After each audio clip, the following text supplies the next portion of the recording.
Hello and welcome. Hope your day has been great so far. I honestly just woke up not too long ago, um, but it's alright. Today is another daily dose of Psalms and Proverbs. We have Psalms 24 and Proverbs 24. Let's get right into it, shall we? The King of Glory and His Kingdom, a Psalm of David. The earth is the Lord's, and the fullness thereof, the world and they that dwell therein. For he hath founded it upon the seas, and established it upon the floods. Who shall ascend into the hill of the Lord? Or who shall stand in his holy place? He that hath clean hands and a pure heart, who hath not lifted up his soul unto vanity, not sworn deceitfully.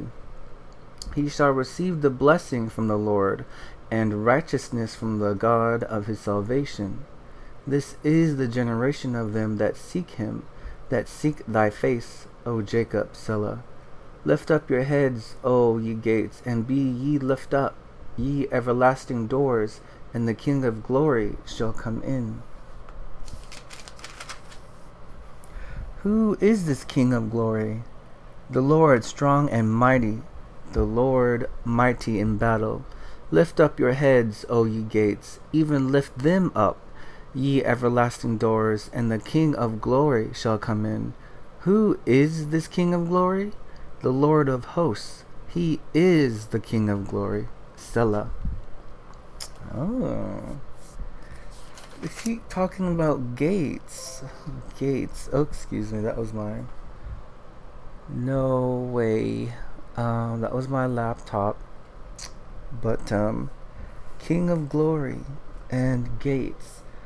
They keep talking about gates, but I do know that, of course, that this is about our Lord. And, our place is with our Lord. And if you have been doing righteously in everything you are into, you're just doing good. You're just doing right. You're just doing just. Your place is with our Lord, right? But if you're doing wrong and you're doing nonsense, then there's no place for you, right? And it is just. Our Lord is very just, but He's also very forgiving and gives us opportunities to turn around and do what is right. So we have plenty of opportunities as long as He allows us to still breathe, right? As long as He allows us to still be here and our hearts are still beating, just everything. Don't take that for granted, because as you know, the next moment isn't promised, and be mindful of that. But our Lord is always with you, and no matter what foolishness we get ourselves into, He's always there. He's waiting for us to turn around and, say, hey, Lord, forgive me, and I'm done.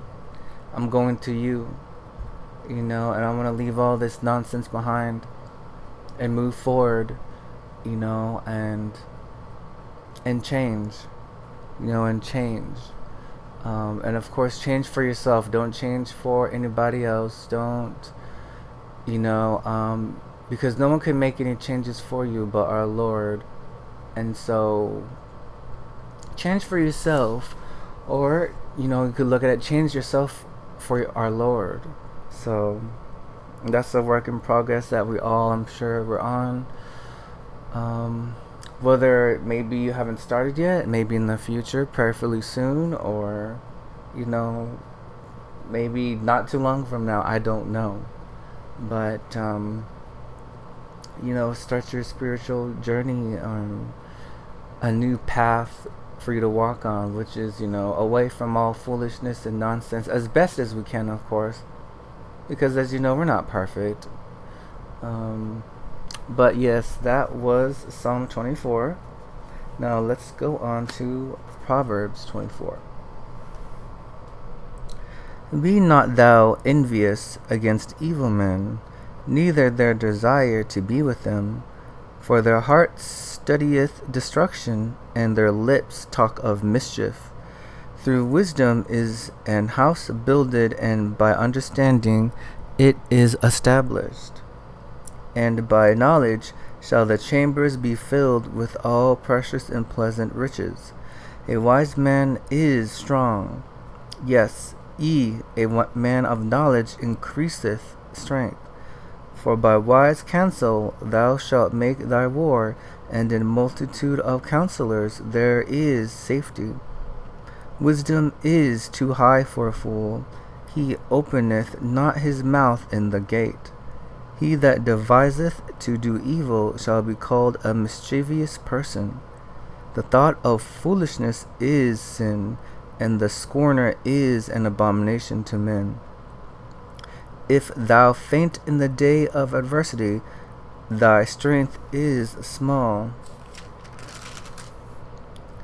If thou forbear to deliver them that are drawn unto death, and those that are ready to be slain, if thou sayest, Behold, we knew it not, doth not he that pondereth the heart consider it? And he that keepeth thy soul, doth not he know it? And shall not he render to every man according to his works? My son, eat thou honey, because it is good, and the honeycomb, which is sweet to thy taste. So shall the knowledge of wisdom be unto thy soul. When thou hast found it, then there shall be reward, and thy expectation shall not be cut off. Lay not wait, O wicked man, against the dwelling of the righteous. Spoil not his resting place. For a just man falleth 7 times, and riseth up again, but the wicked shall fall into mischief. Rejoice not when thine enemy faileth, and let not thine heart be glad when he stumbleth, lest the Lord see it, and it displease him, and he turn away his wrath from him. Fret not thyself because of evil men, neither be thou envious at the wicked, for there shall be no reward to the evil man. The candle of the wicked shall be put out. My son, fear thou the Lord and the king, and meddle not with them that are given to change. For their calamity shall rise suddenly, and who knoweth the ruin of them both? Further sayings of the wise. These things also belong to the wise. It is not good to have respect of persons in judgment. He that saith unto the wicked, Thou art righteous, him shall the people curse, nations shall abhor him. But to them that rebuke him shall be delight, and a good blessing shall come upon them. Every man shall kiss his lips that giveth a right answer. Prepare thy work without, and make it fit for thyself in the field, and afterwards build thine house. Be not a witness against thy neighbor without cause, and deceive not with thy lips. Say not, I will do so to him as he hath done to me. I will render to the man according to his work. I went by the field of the slothful, and by the vineyard of the man void of understanding. And lo, it was all grown over with thorns, and nettles had covered the face thereof, and the stone wall thereof was broken down. Then I saw and considered it. Well, I looked upon it and received instruction. Yet a little sleep, a little slumber, a little folding of the hands to sleep. So shall the poverty come as one that travaileth, and thy want as an armed man. So that was Proverbs 24. What? Goodness, the internet's acting up. But what I'm taking from Proverbs 24 is a lot of it is, to not be jealous, envy, envious of people regardless of, just like yesterday's Proverbs 23, as most of them or all of them are linked because they all have lessons and warnings, to remember and live by, right? Um, Proverbs 24 talks about to not be envious of others, and of course also watch the words. Basically, do not trick people by the words that leave your lips, and just do good, because there's just so much we could do wrong, and it's just there's only so much that could be covered here. But if you know that it is wrong, don't do it. Just don't do it. I mean, I know it can be easier said than done, and yes, we will fall sometimes, but if you do, you must get back on your feet. Please get back on your feet and keep climbing that hill again. Keep going up, because you're not alone in this, and our Lord is with you. And it also says here, basically, if your neighbor has done you not wrong, don't do them wrong. And also, if you have been done wrong, it is not right for you, because let's because someone stole money from you. It doesn't mean it will be right if you stole money from them. How do you say, what's that saying? Because they done it to you doesn't mean it's right for you to do it to them. I think there's a saying for that. I can't remember what it is. But yeah, it isn't right. Basically, getting even, right? Getting even.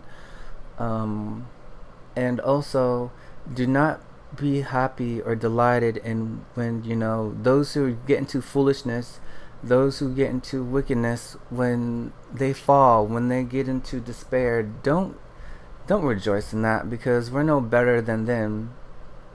Taking pleasure in their pain, and their, I guess you could say, misfortune. Because our Lord's not happy about that. So why should we be happy?